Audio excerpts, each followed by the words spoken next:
They were not screaming. That is not atmosphere. That is not tone. That is evidence. Lost children scream because screaming tests reality. It asks one question again and again. Am I still inside the world? These children did not ask. They stood beside the wolf pits outside the village of Woolpit in 12th century England. Not hiding, not searching, not injured, watching, hand in hand.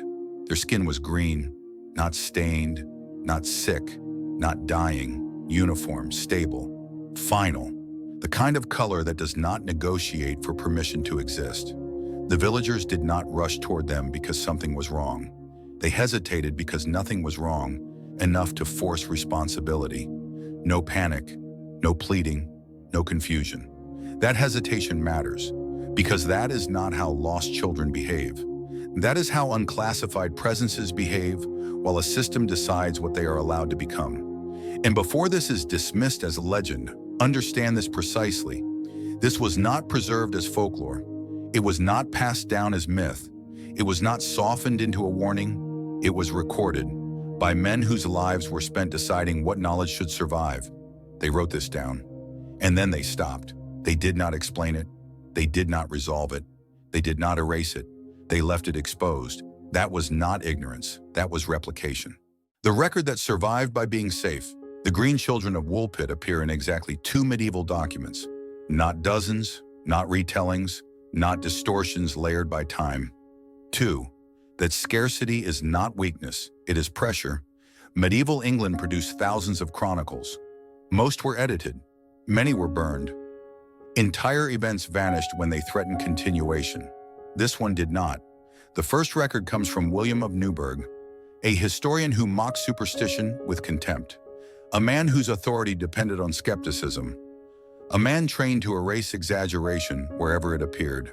And yet, he recorded this, not cautiously, not defensively, as fact. The second account comes from Ralph of Coggeshall, abbot of Coggeshall Abbey, close enough to Woolpit to know the witnesses personally. Ralph did not copy William.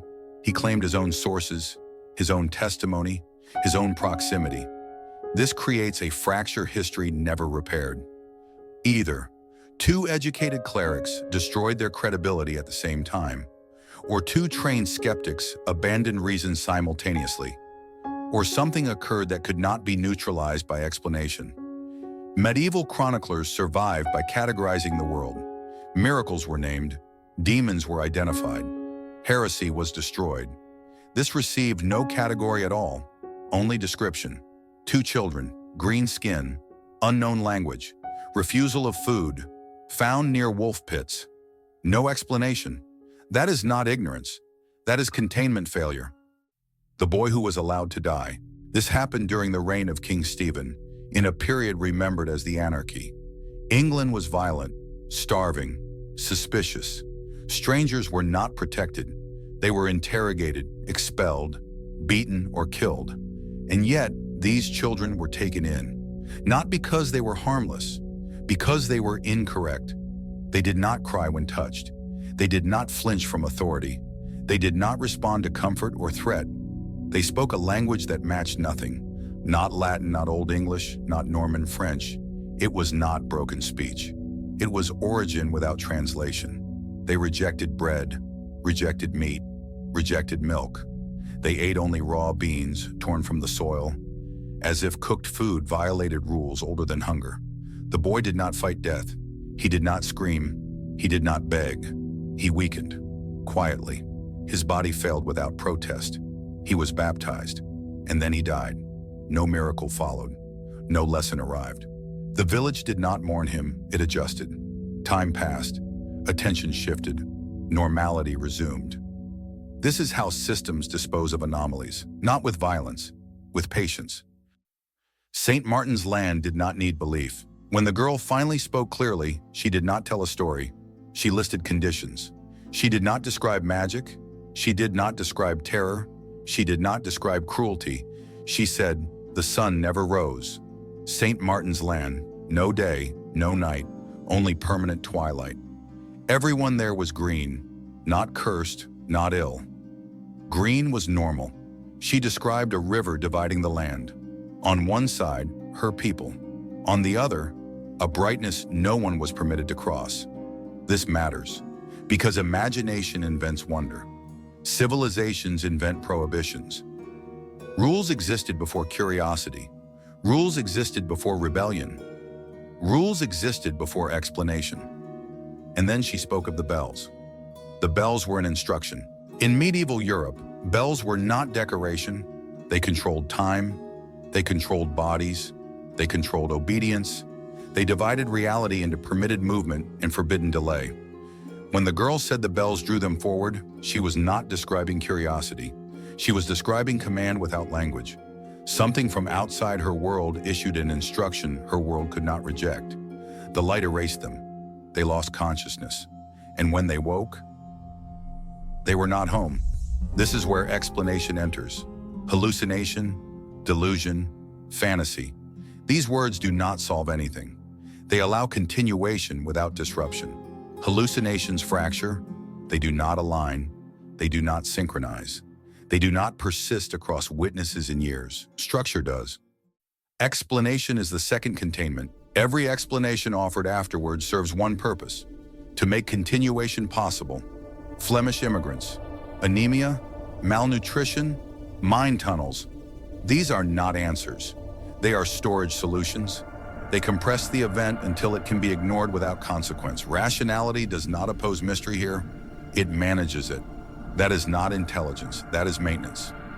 The underground does not require meaning. People romanticize hidden worlds. Reality is procedural. Underground societies require absolute hierarchy, sensory discipline, isolation control. They do not tolerate breaches. They do not negotiate loss. They register disappearance and continue functioning. Sometimes people are lost, not escapes, not rebels. Acceptable losses. No one came looking, because retrieval would have required acknowledgement. The church performed quarantine. The church had power. If the children were demons, they would have burned. If they were miracles, they would have been exploited. If they were fraud, they would have been erased. None of that happened. Only baptism. Then silence. Not because answers were unavailable, because answers would have replicated instability. If the girl was telling the truth, then the universe was not vertical, not heaven above, not hell below, but lateral, crossable, uncontained. That knowledge was not denied. It was isolated. The girl was never supposed to fit. The girl survived. She learned the language, the customs, the labor. But records describe her as bold, unrestrained, different. That is not praise. That is an annotation. She did not belong there. And the detail that nullifies every comforting explanation. She never asked to go home. Lost people ache for home. She did not. Because home for her had stopped functioning as a destination. There was never an outside. The Green Children of Woolpit are not disturbing because they suggest another world. They are disturbing because nothing in the system prevented recurrence. They were believed by villagers, by clergy, by historians, not as myth, as an incident. 2 children appeared. They did not belong. They were not afraid. And the response was documentation followed by silence. That pattern did not end in Woolpit. It stabilized. It optimized. It became routine. It became the process you are using now to understand this. So do not ask where they came from. Ask this instead: how many times something crossed, was explained, and quietly allowed to continue? This story survived by accident. Most do not. And the mechanism that allowed this one to survive is the same mechanism that convinced you there was ever a safe place to stand. There wasn't. The is the lost past stay.